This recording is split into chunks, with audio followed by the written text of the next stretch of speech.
Now, Sports Talk with Brodes. Here's Hunter Brody.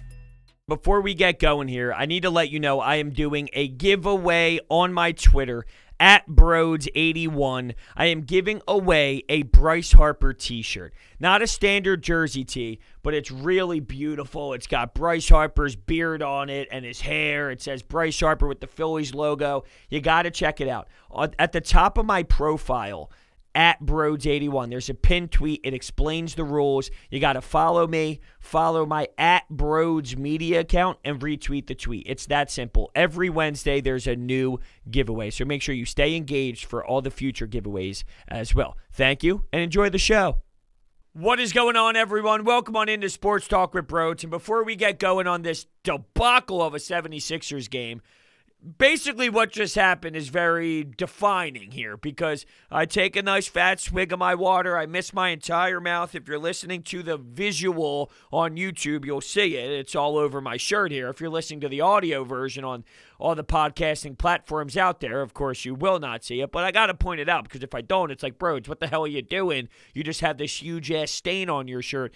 No, that's not the case. I just completely missed my mouth. Just like the 76ers completely missed this game on the schedule because that's what it looked like out there. They didn't play. They didn't play at all, and it was a disaster from a lot of these players' perspectives, specifically Ben Simmons. Ben Simmons was awful. This has been the worst Ben Simmons that we have seen. And what is so terrible about that is we are supposed to now see Ben so far along in his career that maybe this is what we saw in year 2 and year 3. But now it's time, dude. It's time to stop with this nonsense. His turnovers are such a problem. And I've been bringing this up for weeks. If you go through his game log, 6 turnovers, 7 turnovers, 7 turnovers, 6 turnovers. He had another 6 in this performance. And Ruben Frank put out this tweet after the game. He has 28 turnovers and 27 baskets in this recent stretch that we are discussing. That is impossible. Seriously, unless your name is Furkan Korkmaz. I didn't have to do that. I didn't actually have to throw shade over at my man Furkan, right? But you get my point. Unless you're some stiff, some bum, some nobody, this is impossible. Ben Simmons should never be this horrendous. All right, he gets to the free throw line 9 times. There's a little bit of aggression. What's that? 4 of 9. So, hey, he's not even knocking it down, though. What we're seeing out of Ben is pure embarrassment, and it's so unacceptable it hurts. This version of Ben Simmons sucks! I don't care about every other asset of his game right now. I just don't care. What we're seeing out of Ben on the offensive side is just as disgraceful as elite his defense is. If you look at how elite his defense is, and we praise it, and not tonight, by the way, because Zion Williamson was able to get anywhere he wanted on the floor. I was a little stunned with what we saw out of Ben defensively tonight. And I know Zion's a special talent. He's a freak of nature. My man had 37 points, 15 rebounds, 8 assists, and he was just able to score at will whenever he wanted to and wherever he wanted to go. He was able to dial it in pretty easily and execute breeze. Just a breeze for Zion. But for as elite as Ben is defensively, he's that insanely gross on the offensive side of the ball. And it's not going to cut it. It's not going to be okay. Joel Embiid had a comeback to life moment today, but here's the difference. With Joel Embiid, we know he's going to be all right. He put up shots after the game because he's disappointed in himself. Who knows if he's going to play tomorrow? Doc said the plan was to, but because of the awkward fall, it's probably not going to be the case. He didn't have much going in the second half. He started out early getting some buckets, and Steven Adams gets 2 fouls. So you think, okay, you can get this team into foul trouble, force them to go smaller. They go smaller. Doc has to call a timeout because they're not even on the same page to go to the big man and attack that matchup. Instead, they're so fascinated fascinated with Ben Simmons and trying to get him going in the O, and he can't because he's not good on that side whatsoever, and they're trying the snug pick and roll game out instead of just taking what the defense is giving you. They're basically saying we have to go small and throw nobody on Joel Embiid, but we are forced to do it, yet you don't even go to not only your mismatch, but your best player. Not only your best player, but arguably the most valuable player in the entire league. How does nobody recognize that? And it goes back to this mismatch problem that Ben Simmons has. I don't think he knows how to logically understand a mismatch. I don't think he understands what a mismatch is, because whenever he has one, he doesn't do it. So that when someone like Joel Embiid has one and he doesn't do it, is there a correlation here with maybe just the dude doesn't have the IQ to see that one guy's taller than the other guy? Or maybe he just puts his brain into the situation like, hey, well, if I was Joel Embiid and I was 7 foot and I had a 6'9" guy on me, I wouldn't do it. So why would I give it to Joel Embiid? Because I wouldn't do it. So why would he do it? I don't know. Obviously, I'm being facetious here.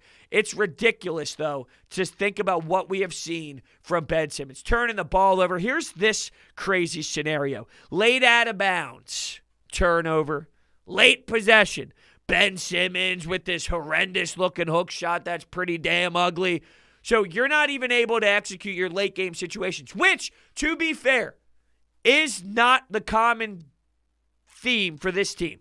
All year long, they have been able to, down the stretch, be the stronger team. Tobias was able to elevate his game. Joel has been a dog. So this is like maybe the first or second time all season long where it's been to this level of ugliness in late-game situations. So maybe you just have to chalk it up to benefit of the doubt. Give them the benefit of the doubt. And Doc said this post-game, I'm going to refer a lot of things or reference a lot of things that he stated. One of the things that was brought up was, hey, it's the Masters, and Dustin Johnson's one of the best golfers in the world, but he was not able to make the cut in the Masters this weekend. Sometimes you're just human, and it happens to be that way. We'll move on to the next one. And I'm not disagreeing with that mindset. If you tell me 23 out of 25 games, they execute the way that they have all year long, and those 2 games are going to have hiccups along the way like you do tonight, that's realistic. We are human, and that is going to occur, but still, I mean, we are going to react this way. That the Ben Simmons drama, that's not a one-game thing. This Ben Simmons turnover thing, and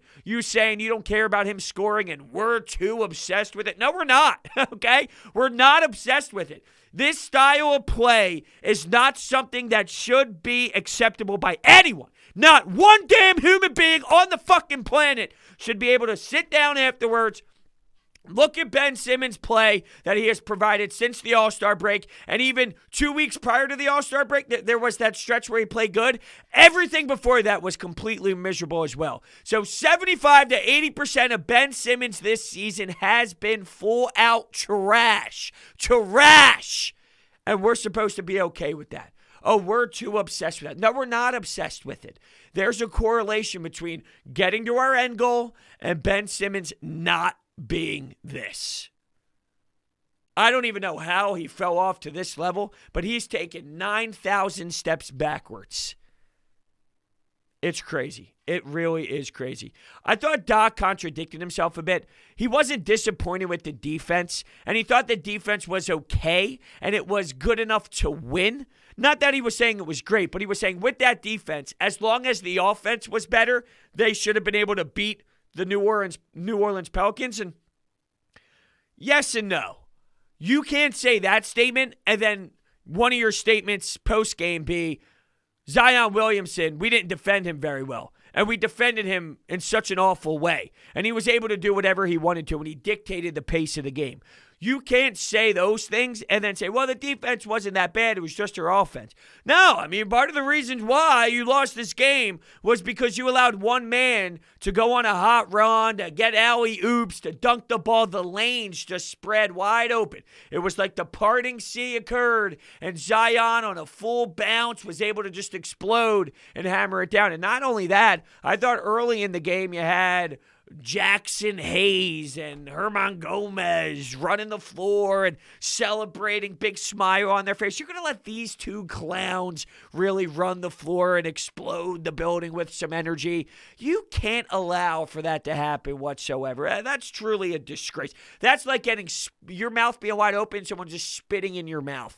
That's exactly what it is when those guys are just creating that type of spark and controlling the floor. This team stinks, this New Orleans Pelicans team. They don't know how to defend a lick. Yet somehow, someway, you scored a whopping 94 points. You settled. That's what you did. You settled for jump shots. Joel Embiid, instead of dictating where he wanted to go on the floor, he would take those mid-range jumpers and he would satisfy with these spinorama, fadeaway jump shots, and he would just try and live in this mid-range game. And I just wonder, is something with the bone bruise, something with the fatigue, is something going on with the knee, something with the back? Because Joel would normally say, hey, you know what? Give me the basketball and let me go to work. Let me back myself down low into the paint. This is basketball 101. If shots are not falling, what do?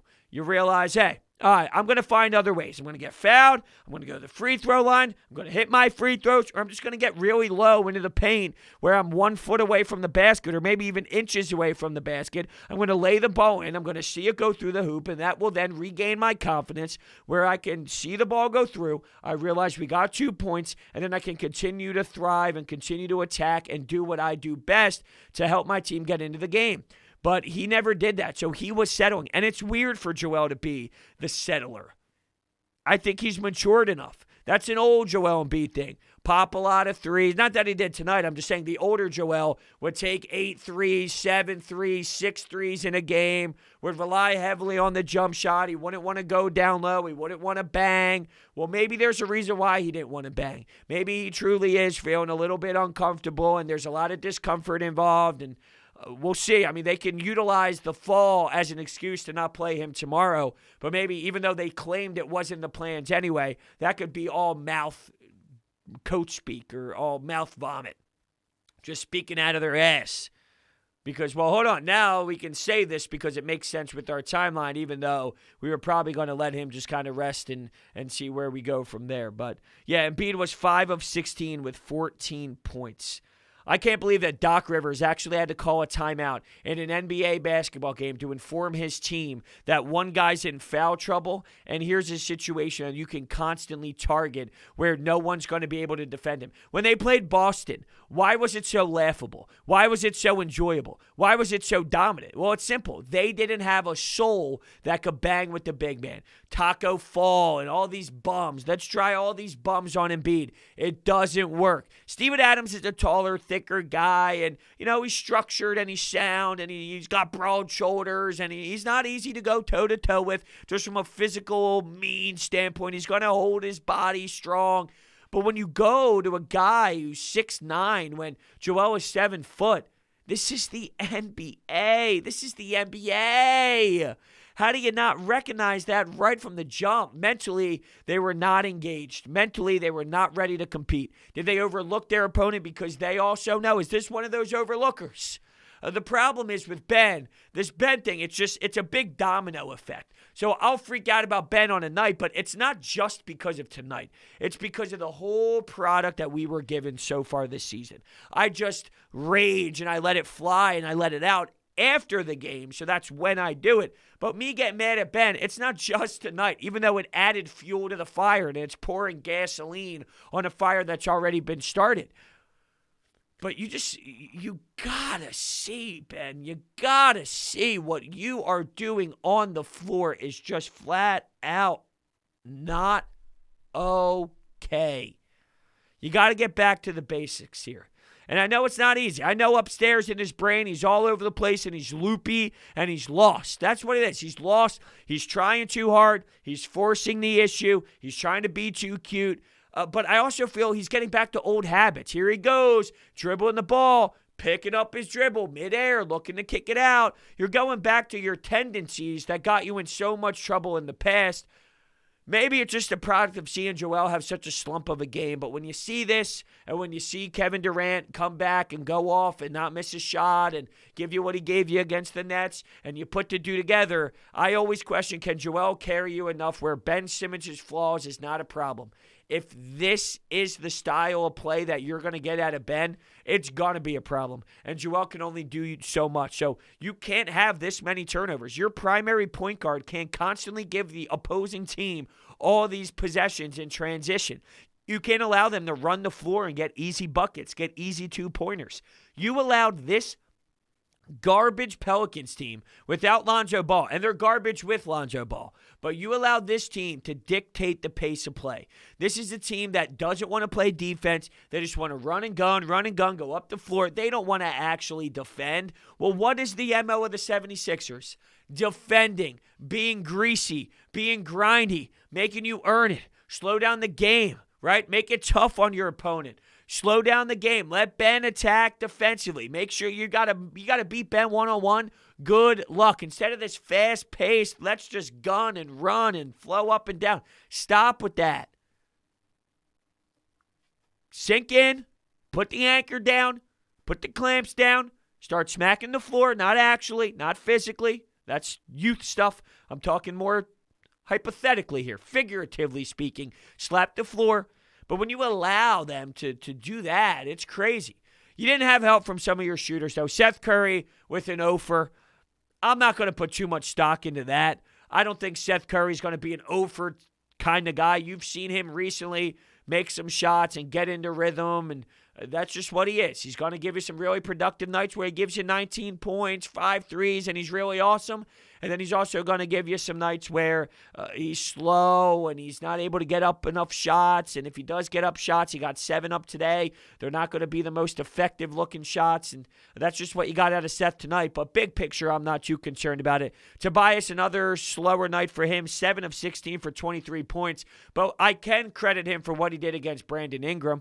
Ingram's continuously taking some steps in his career, and he is developing and adapting into this league and just becoming a smarter basketball player, and he has been producing more and putting up some more points as the years continued to kind of get in on him. So I thought Tobias Harris on the defensive side battled hard, and he played hard, and he really did become like a pest for Brandon Ingram. And I continue to watch Tobias on that end, and I just want to watch him grow and see, because we talk about how this team is going to win playoff series, right? Their defense, and we always bring up the fact, how are they going to play against Brooklyn Nets? And I'm starting to get more concerned about the Nets, as I alluded to, just seeing Kevin Durant play one game. It's like, oh yeah, that's right. Oh yeah, that's how this works. But if you have Tobias and Ben and Joel, I think you could have this versatility of craziness, wonkiness, different looks that can give you the best opportunity to win.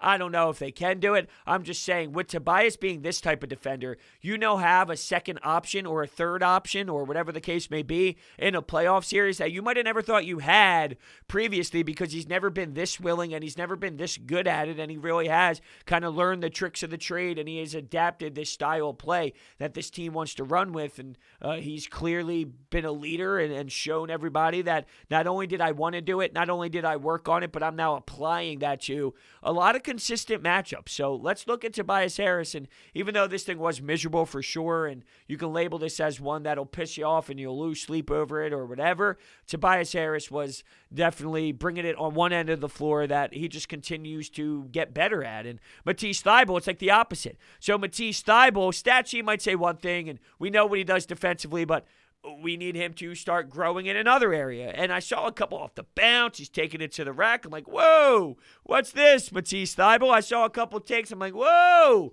Matisse Thybulle, put that in the back of the brain. Not that I think it's going to be anything serious. Like, I think Tobias's defense is way more serious of a conversation than Matisse Thybulle's offensive game. That's more of a way long-term projection, a way longer topic to bring up, as Matisse Thybulle plays a few years in the league and you just see slowly what he's doing and what he's working on and what he's adding. But yeah, that did definitely pop off, and I did notice it.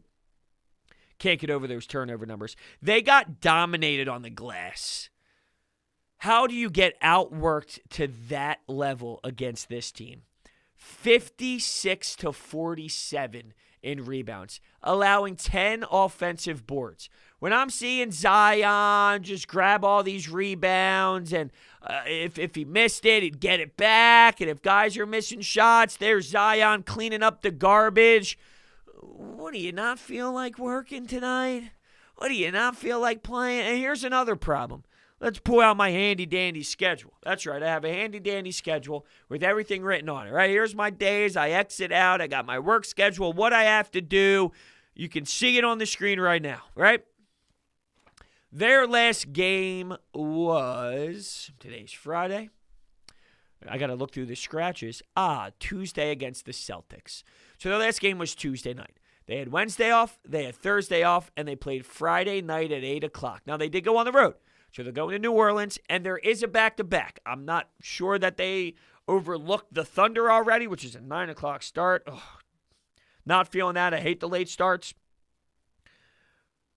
There's no way they overlooked the OKC. The point I want to bring up is it's not like you played a day ago. It's not like you played 2 days ago. I mean, you played on Tuesday, right? You had Wednesday off. You had Thursday off. You had all day Friday to prepare for this game mentally. And instead, you go with this philosophy of,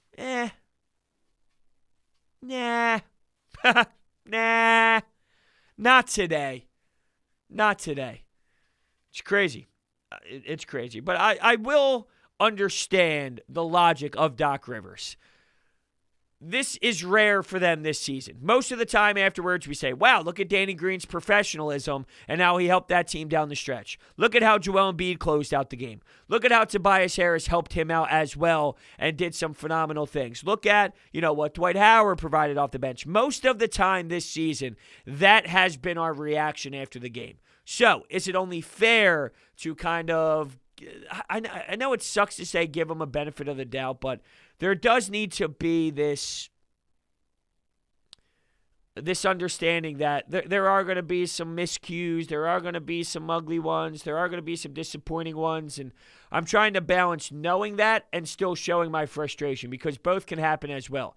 I can understand that, but at the same time, I can see that there's something that was uneasy in my stomach as well. Something that doesn't sit all right with me. Something that I have to kind of let out, like, hey, seriously, Ben? Joel, not so much. I mean, Joel's been perfect essentially all year long when he's been out there. To have a stinker, he had a stinker. Like, I can expect Joel because we've seen him. We've seen him mature as a player. Unless there's something physically wrong, and then that adds a whole nother layer to this conversation. So unless there's something physically wrong, I'm talking about if he's okay and he just had a clunker, he's going to utilize this as something that motivates him. So the next time, I think whenever we see him next, because I don't anticipate seeing him on Sunday, but when they do play their next game, I think what he's going to do nice and early is make a statement of, I'm getting low, I'm getting close to the basket, I'm going to continually bang low and get where I need to, and I'm going to dunk the ball, I'm going to get 4 inches from the hoop. I'm going to make sure I lay it in. He's going to take this and attack it for the next time he's on the floor and make sure that doesn't happen again. He won't allow himself to be in that spot. I'll tell you what you need to allow yourself to do, though. Go to D. Simone Jewelers in Haddonfield, New Jersey. They used to be on Jewelers Row. Now they're in Haddonfield. They're a family-owned business with over 40 years of experience. They have the best jewelry in the market, and the prices, it is so great. And it is so important to go there. I went there for my fiance's engagement ring. I'm telling you, the amount of acknowledgement that she gets for the way it shines in people's faces, they're blown away. Not only that, I got her a necklace for Christmas, and I'm going back for the holidays. I mean, I go there all the time, nonstop, 24/7. They don't use sale tactics. They just show you options, and they educate their customers, and they treat their customers like family. D. Simone Jewelers customizes and they manufacture every ring they make from start to finish on location. And because of that, they're able to beat their competitors' prices. I sent family members there, friends there, and I get the same reaction. Brodes, they're amazing. And you'll know exactly what I mean when you go in there and you tell them that Brodes sent you. All their information is down below in the description. All right, why don't we attack the Anytime Hotline to hear the reactions after tonight? Brodes, what's up, man? What the freak was that, man? I think Ben Simmons finished the game with 9 points, maybe 10. Yo, dude, I'm so over this dude, man. I was a Ben Simmons supporter. I'm still a supporter, but I'm like to my wits' end with this dude. I'm sick of jump passes. I'm sick of clogging the lane up, not doing a goddamn thing. I'm sick of these effective behind the back passes. I'm sick of it, man. I'm sick of it. Drive to the lane, take a 10-foot jumper. He needs to learn from Zion Williamson. Because Zion Williamson just gave the Sixers 37. Zion was insane. I mean, Zion, I always talk about it with the Pelicans, why they always on national TV. They're not a fun team to watch. They're honestly boring. They're bad. They don't defend. It's just because the Zion factor, and even sometimes his style of play, it doesn't really pop for me, and he goes through like these games where it's like, all right, yeah, Zion was there and all, but then he gave me this. It's almost like he heard me, he listens, and he had to show off to make sure Brodes tunes into that next ESPN game or the next TNT game because I'm not giving him enough credit. I was almost taking a step back a bit and going, damn, like Zion was flying around. You couldn't stop him. And Ben, who is such a fantastic defender, he wasn't even able to give him, if there's anyone. See, here's the thing. Everyone says you can't stop Giannis. You can't defend Giannis. I've seen Ben Simmons put together an effort like no other against Giannis. If you can do that against Giannis, you can definitely, I would imagine, do some damage against Zion as well. Different players, different style, different thickness, different body structure. But there is an element of, if anyone can do it, I thought Ben Simmons would be able to. And I think Ben's got more in him on Zion. I don't think he put out his best front foot forward here. I think if they played this game again, you would get a different adjustment out of Ben, and you would see a different versatility side out of Ben as well. So that definitely is there. But yeah, Zion, I mean, he's got a nice package for sure with his game and what he can do. And I'm just, I'm definitely taken back a bit out of what I've seen because, when you watch it firsthand against your own squad and how it looks against a team like the Sixers, there's a difference between doing this against a team like Washington or the Sacramento Kings. Like, Sacramento doesn't know what defense is. If it saved the universe, if they could stop COVID, if they just defended, they wouldn't even know how, and COVID would go on forever. That's the Sacramento Kings. So if you were going to do that against a team like Sacramento, it's a different story. But he just went right through and abused and obliterated a team like the 76ers. And it was enjoyable to watch just from a basketball fan perspective. But from a Sixers mindset, yeah, it's terrible. And you can hear the frustration in the voice of the caller. And you can hear it from the people that have been a fan of what he's done for so long. It's like, dude, everyone adds to their game. Everyone becomes a better player in areas of the game. You've gotten better at being a defender. That's clear, right? I mean, you're now talked about as one of the best defenders in the entire league. But you just can't pretend like you don't need to apply anything offensively and you can just be the player that you always have because it's worked for you. Teams make adjustments. There's film. I mean, you're seeing things like these tendencies. Now the tendencies are unlocked. When you get into trouble, you do the same thing over and over and over again. You don't think that that's going to matter when you play Brooklyn in 7? When you play the Miami Heat in 7? When you go up against Eric Spoelstra? When you play another team in 7? Like, you don't think that's going to matter? Of course it's going to matter. Now, the big question that's been surrounding this team forever, is Joel Embiid good enough to carry that where it won't matter? I don't know. I don't know. I mean, right now I'm emotional, and I'm so disheartened about it all, and I'm so discouraged about it that my answer is going to be no. I don't know. I could watch Joel Embiid put up 45 tomorrow and then think completely different, although he's not even going to play tomorrow at this point, and we pretty much see the writing on the wall. But you understand my point. I'm just so crushed and annoyed that Ben is unwilling to commit to any part of that game, and he doesn't see it, right? Like, I talked about how Joel recognized that tonight wasn't okay. So the next time he plays, I'm sure he's going to have more than 14 points. He's going to be determined to be the player that he has grown into because this is unsettling for him, and he's got something to prove. Ben doesn't have that. Ben is okay, I guess, with this because if he wasn't, it would have changed already. So one guy who is taking such crucial steps in his career, he lets things eat him alive, and then he makes sure that things change. Ben lets things eat him alive, and then does it over and over and over and over and over and over and over and over and over and over and over and over and over and over and over again. And that's the big difference for sure. This was a pathetic outing by the Sixers. This is what I feared when Joel and Tobias are off. The offense just looks like this, complete, utterly pathetic. Ben Simmons, I'm just not a fan of him because in the last 4 years, I just think he's the same player. So my question to you, Brodes, is next year moving forward, are you okay with Ben to be another 16-8-8 and be about the same player he is now, or can we start holding his feet to the fires like Ben? You got to start getting some kind of offensive game to your repertoire. Now, unfortunately, in my earphones here, because they're, I guess, hooked up to Bluetooth and maybe they're dying, I don't know. But I missed the actual question, so I am going to replay it again, just the question about Ben. Next year, moving forward, are you okay with Ben to be another 16-8-8 and be about the same player he is now, or can we start holding his feet to the fires like Ben? You got to start getting some kind of offensive game to your repertoire.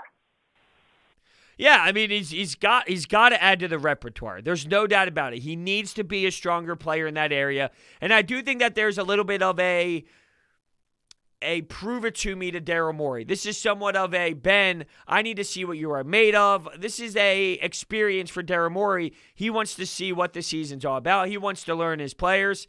The problem is you don't just trade Ben to trade Ben. So as annoying and upsetting as it is and all that, you don't just leave Ben Simmons out there for teams say, hey, I'll give you this, that, and that. Like, no.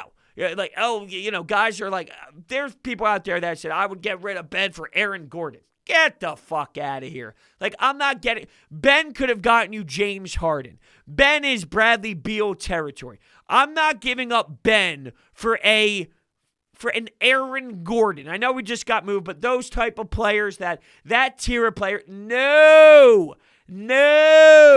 So the problem is James Harden's already moved. You would have to find a superstar level player like that where those would be the players I would move him for.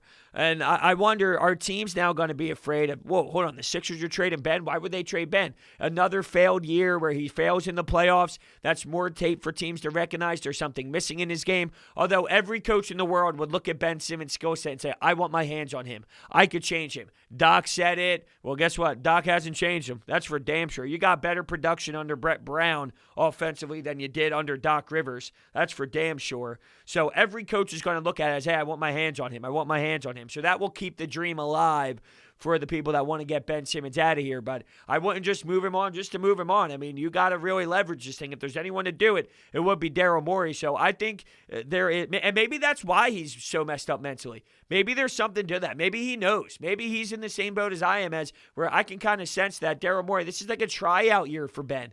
And if he doesn't like what he sees, he's not going to be afraid to pull the trigger. And is there some correlation between knowing that Daryl Morey would be okay with making such a big splash for a big monster move? I mean, he was traded for a reason, or he was in trade rumors for James Harden for a reason. And whether what happened behind closed doors or not, like we heard Doc Rivers and Daryl Morey told Ben, hey, don't worry about it. It's just rumors, this and that. Maybe there's stuff that happened inside the organization that didn't leak out to the public, where maybe it was a little bit stronger than that, and maybe there were some other discussions involved, and who knows? Who knows what's going on? But we all understand that this is not okay out of Ben Simmons. Oh, that was annoying. We didn't have no business being in that game. We should have won this game handily. I didn't like anybody's performance tonight, including Embiid. Like, did he not feel like playing tonight? I know them shots usually fall for him, but he didn't attack the basket once. And don't get me started on Ben Simmons. This is a bad game all around. Yeah, it was. You normally see Joel attack more. And to your point and to what the previous caller said, because what was mentioned earlier was, I was afraid when Toby and Joel both had bad games that this team wouldn't really be able to be good enough. Well, I mean, let's think about any team. If your first best player and your third best player, I mean, you can make the argument second best player Toby has been this year. If your top two players don't have the best game, Do you expect to win? I mean, if they have bad games, do you really expect your third best player and all your other role players to be good enough to beat an elite team? Now, I'm not saying the Pelicans are an elite team, but what was brought up was I was afraid as this team continues to play, and, maybe we talk about postseason, if Toby and Joel have bad games in those moments, well, I'm afraid that the team's not going to succeed. Well, that's any team, right? How many times have Joel and Toby both sucked at the same time this season? Not many times, so also factor that in. Now, in terms of how close the game was, yeah, there were times you think it's a 15-point lead for the Pelicans, and you look down and it's the Sixers are up by 2. What? Or the Sixers are down by 1. What? This team's getting annihilated out there with work ethic. This team's getting destroyed out there with competition level. Where's the compete level? Right? I mean, you're getting waxed on the boards, rebounds galore, offensive boards after offensive boards, giving them more possessions. Not only that, 19 turnovers. What do you expect to happen when you turn over the ball 19 times and allow them to do it? Right? You got Furkan out there. I love it, right? He makes a couple threes and everyone's, Brodes, right? You go after me, Brodes. Look at Furkan. He's holding his own. Like, do you not value? I can't believe, I'm watching this game, and I'm watching Furkan Korkmaz run the offense. Like, they actually have him dribbling the ball as the guy who's running the offense with this second unit. And then they go all bench, and the all bench is a disaster. But what do you think is going to happen when Furkan Korkmaz is your primary ball handler running the offense? And is it because you want Shake Milton to get more used to being off the ball a bit more? Whatever. Furkan Korkmaz. Let that sink in. It's crazy. It's crazy. He gets blocked out by the perimeter. I mean, he gets abused defensively. So, yes, he made a couple shots. He also bricked the fuck done. He also got blocked out by the perimeter, threw up some bad shots. I mean, come on. Yeah, Furkan had a couple threes. How about Ben trying to go behind the back to all right, Ben, let's go behind the back pass to Furkan, who jacks it up 5 feet behind the line and bricks it. Yeah, it's real great. And Allah's trying to say, it's a good look. I like it. Get Furkan stepping into one. Your sister's ass. Hey, bro, there's about a minute left. What a horrible game. Ben Simmons sucks. Joel Embiid, he played like absolute dog water. I'm just shocked. We should never lose this game against the Pelicans. They're too young, too inexperienced for us. But, hey, it's the Sixers. We always find a way to lose against teams we shouldn't. Hell of a game.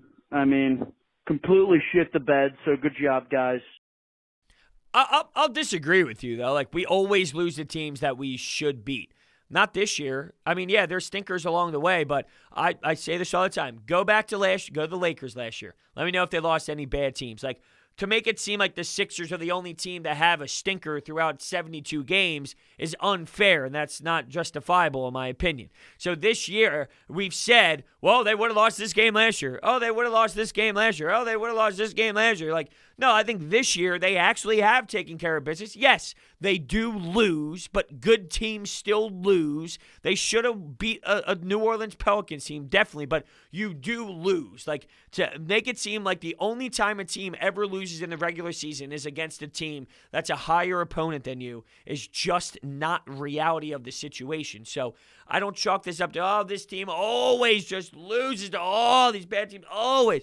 You know what? They might have some bad games, but all these teams that you look at as upper echelon teams, they lose too. The other night, you had the Brooklyn Nets lose to Chicago. No one mentions that. Why? Oh, because it's not the Sixers. Well, they lost. They lost to Chicago. That's a bad basketball team. It does happen. I don't like that it happens, but it happens.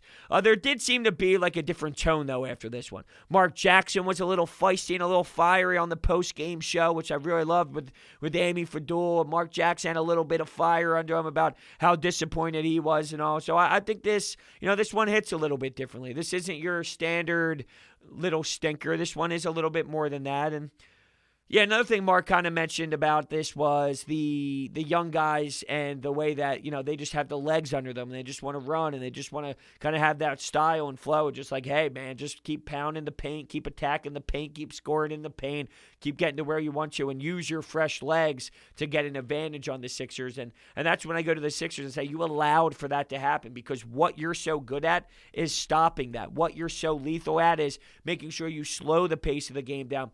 You get to be a little bit more intense defensively, and you force them to turn the ball over because you slow them down, and maybe you can get some steals in transition as well because they're going to try and force things to try and beat your defense, and you can kind of pick some balls off and whatnot, but it just didn't work out that way, unfortunately. And we'll see how they play against the Thunder. If they come out and play well against the Thunder, then all is lost here in this 94-point.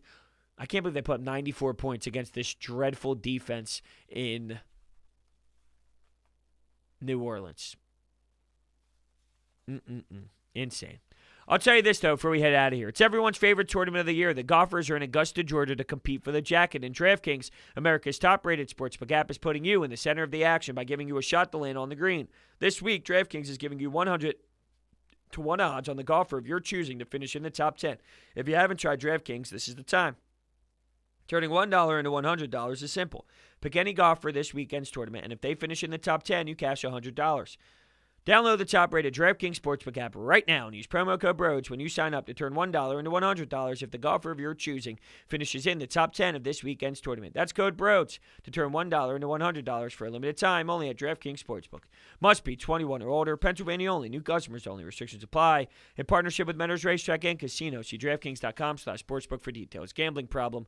Call 1-800-GAMBLER. I guess I really don't have that much else to say, huh? I'll repeat that Reuben Frank stat, though, just to leave it off on a sour note. And I guess that's kind of perfect, considering I ate a nice big box of sour Mike and Ike's today, right before I started this. So leave you on a sour note, no pun intended. Reuben Frank, when it comes to Ben Simmons, in this recent stretch, 28 turnovers, 27 baskets. Just vomit-worthy. Thank you all so much for listening, and I will see you next time.